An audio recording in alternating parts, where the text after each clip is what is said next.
قرآن شریف کی آیت ہے، سن لیجئے، وَاعْتَصِمُوا بِحَبْلِ اللَّهِ جَمِيعًا۔ اللہ رب العزت ارشاد فرما رہا ہے اللہ کی رسی کو مضبوطی سے تھامو۔ اللہ کی رسی کو، زور سے بولو، مضبوطی سے اللہ کی رسی کو سارے کے سارے مل کر اللہ کی رسی کو مضبوطی سے تھام لو۔ میں پورے لوگوں کو پوچھ رہا ہوں اللہ کی رسی کیا ہے، کہاں لٹک رہی، میں کو بتا، میں دیکھنا چاہ رہا ہوں۔ خدا کی قسم کوئی بھی نہیں بتا سکتا۔ انہیں بولیں گا یہ ہے، انہیں بولیں گا وہ ہے، انہیں بولیں گا وہ ہے، انہیں بولیں گا یہ ہے، سارے لوگوں بتائیں ان کا ایک الگ ہے نظریہ، مگر خدا کی قسم اس کے تو کئی تشریحات صوفیہ بزرگ اولیاء اللہ نے کی ہے، مگر اس گناہگار کی جو عقل و فہم میں جو بات آتی ہے وہ پیش کرتا ہوں، سمجھ میں آئی تو گڈ، نہیں تو واپس ویری گڈ۔ اس جملے پر غور کیجئے، ان کے عقل و فہم میں جو بات آ رہی ہے، کھٹکے مار کے پیسے لے کے دیے نے پھگٹ میں سب، سبحان اللہ۔ دیکھو اللہ کی رسی کیا ہے، دیکھو آپ، جس کو مضبوطی سے تھامنا ہے، میرا ہاتھ آپ بھی غور سے پیر کے سنیں، ہاتھ میں ہے،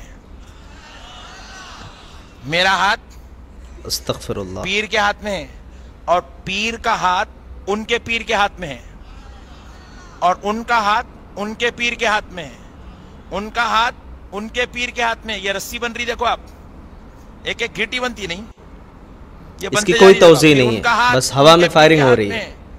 ان کا ہاتھ ان کے پیر کے ہاتھ میں ہے، سارے پیروں کا ہاتھ پیرانے پیر کے ہاتھ میں ہے، اور پیرانے پیر کا ہاتھ جنید بغدادی کے ہاتھ میں ہے، جنید بغدادی کا ہاتھ سری سقطی کے ہاتھ میں ہے، سری سقطی کا ہاتھ معروف کرخی کے ہاتھ میں ہے، معروف کرخی کا ہاتھ حضرت حسن بصری کے ہاتھ میں ہے، حسن بصری کا ہاتھ مولا علی کے ہاتھ میں ہے، اور علی کا ہاتھ محمد الرسول اللہ کے ہاتھ میں ہے۔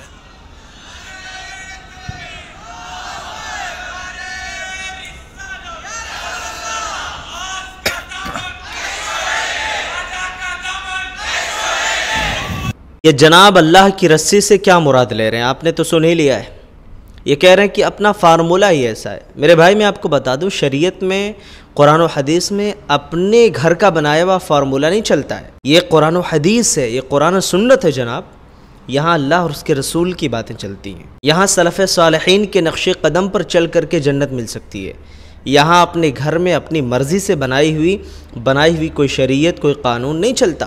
آئیے ہم دیکھتے ہیں کہ کیا واقعی اللہ کی رسی سے وہی مراد ہے جو یہ جناب یہاں پر وضاحت کر رہے ہیں، یا کچھ اور مراد ہے؟ یہ جناب کیا کہہ رہے ہیں؟ نہیں، ہمارا فارمولہ ہے، سمجھ میں آیا تو گڈ، نہیں سمجھ میں آیا تو ویری گڈ۔ تو چلیے میں آپ کو دکھاتا ہوں کہ بحبل اللہ سے کیا مراد ہے۔ ہم تفسیر دیکھتے ہیں، اور اس آیت کو پہلے سے میں نے ڈھونڈ کر کے رکھا تھا تاکہ آپ لوگوں کا وقت جو ہے زیادہ خراب نہ ہو۔ دیکھیے اس آیت کریمہ پر غور کریے کہ اللہ تعالیٰ نے وَاعْتَصِمُوا بِحَبْلِ اللَّهِ جَمِيعًا وَلَا تَفَرَّقُوا، اس کا کیا مطلب ہے؟ اس کا مطلب کیا بیان کیا گیا ہے؟ یہاں دیکھیے وضاحت، یہاں آپ تفسیر ابن جریر میں بھی دیکھ سکتے ہیں، تفسیر ابن کثیر میں بھی دیکھ سکتے ہیں، تفسیر سعدی میں بھی دیکھ سکتے ہیں، اسی طریقے سے تفسیر ابن عثیمین سورہ آل عمران، یعنی تمام تفاصیل جو ہے یہاں پر دے دی گئی ہیں۔ اس کا مطلب کیا بیان کیا ہے مفسرین نے؟ بحبل اللہ کا مطلب بیان کیا ہے تمسکوا بدینہ، یعنی اللہ تعالیٰ کے دین پر جم جاؤ مضبوطی کے ساتھ، وَأَهْدِهِ إِلَيْكُمْ بِالْأُلْفَةِ وَالْإِجْتِمَاعِ عَلَى كَلِمَةِ الْحَقِّ، اللہ رب العالمین سے کیے ہوئے عہد و پیمان پر جم جاؤ، ہے نا، اجتماعیت کے ساتھ، اتحاد و اتفاق کے ساتھ، اور آگے فرمایا کہ وَلَا تَرْتَكِبُوا مَا يُفَرِّقُ جَمَعَكُمْ عَنْ هَذَا الدِّينِ وَالْعَهْدِ، اور ہر اس چیز کے ارتکاب سے بچو جو تمہاری جمعیت کو، یعنی تمہارے درمیان تفرقہ پیدا کرے، تمہیں اس عہد سے توڑ دے یا دور کر دے، یعنی قرآن و سنت پر مکمل طور پر جم جاؤ۔ آگے اللہ تعالیٰ نے اس کی مزید وضاحت فرمائی، کہا وَأَنَّ هَذَا صِرَاطِي مُسْتَقِيمًا، یہی میرا سیدھا راستہ ہے، فَاتَّبِعُوهُ، لہٰذا تم اسی کی اتباع کرو، پیروی کرو، وَلَا تَتَّبِعُوا السُّبُلَ، اور دیگر راستوں کی پیروی نہ کرو، فَتَفَرَّقَ بِكُمْ عَنْ سَبِيلِهِ، ورنہ وہ راستے تمہیں اللہ کی راہ سے بھٹکا دیں گے، ذالکم وصاکم بہ لعلکم تتقون، اللہ رب العالمین تمہیں اسی بات کا حکم دیتا ہے تاکہ تم متقی بن جاؤ۔ اور آگے دیکھیے ایک روایت آپ کے سامنے پیش کرتا ہوں، صحیح مسلم کی حدیث ہے، حدیث نمبر 1715 نمبر کی حدیث ہے۔ اللہ کے رسول نے کیا فرمایا کہ ان اللہ یرضی لکم ثلاثہ، راوی حدیث ابو ہریرہ رضی اللہ تعالیٰ عنہ، فرمایا کہ بے شک اللہ تعالیٰ تم سے 3 چیزوں پر راضی ہو گیا، 3 چیزیں اللہ تعالیٰ تم سے پسند کرتا ہے، وَيَكْرَهُ لَكُمْ ثَلَاثَةً، اور 3 چیزیں اللہ ناپسند کرتا ہے۔ فَيَرْضَى لَكُمْ أَن تَعْبُدُوا، اللہ کو پسند ہے کہ تم اللہ کی عبادت کرو، وَلَا تُشْرِكُوا بِهِ شَيْئًا، اللہ کے ساتھ کسی کو شریک نہ کرو، وَأَن تَعْتَصِمُوا بِحَبْلِ اللَّهِ جَمِيعًا، اور تم سب مل کر اللہ کی رسی کو مضبوطی سے تھام لو، وَلَا تَفَرَّقُوا، فرقوں میں نہ بٹو، ٹولیوں میں نہ بٹو۔ میرے بھائی جب میں کہتا ہوں ہمارے نبی ایک ہیں، ہمارا رب ایک ہے، ہمارا قبلہ ایک ہے، تو ہم ٹولیوں میں کیسے بٹ گئے؟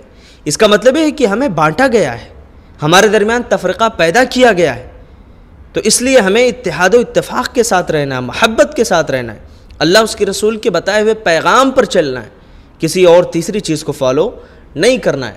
آگے فرمایا وَيَكْرَهُ لَكُمْ، اور اللہ تعالیٰ نے تم سے کیا چیز ناپسند کی ہے؟ قیل وقال، بہت زیادہ قیل و قال کرنا، بلا وجہ کے بحث و مباحثے کرنا، وکثرت السؤال، اور بہت زیادہ سوال کرنا۔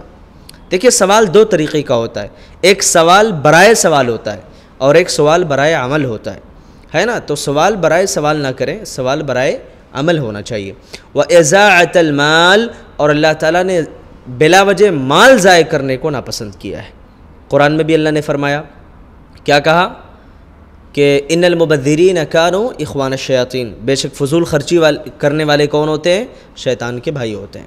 تو میرے بھائی دیکھیے قرآن و حدیث جو ہے نا، یہ اللہ اس کے رسول کا پیغام ہے، ہمیں اس کو ویسے ہی سمجھنا ہے، آیت کی تشریح اور تفسیر ویسے ہی کرنی ہے جیسے اللہ اس کے رسول نے ہمیں سمجھایا ہے، پیارے نبی صلی اللہ علیہ وسلم نے حدیث سے اس کی وضاحت کی ہے، صحابہ کرام نے جیسے سمجھا ہے ویسے ہی ہمیں سمجھنا ہے، اپنی مرضی اور منشا سے نہیں سمجھنا ہے۔ یہ ایک چھوٹا سا پیغام تھا، اللہ ہم سب کو کتاب و سنت پر جمع رہنے کی، ثابت قدم رہنے کی توفیق عطا فرمائے۔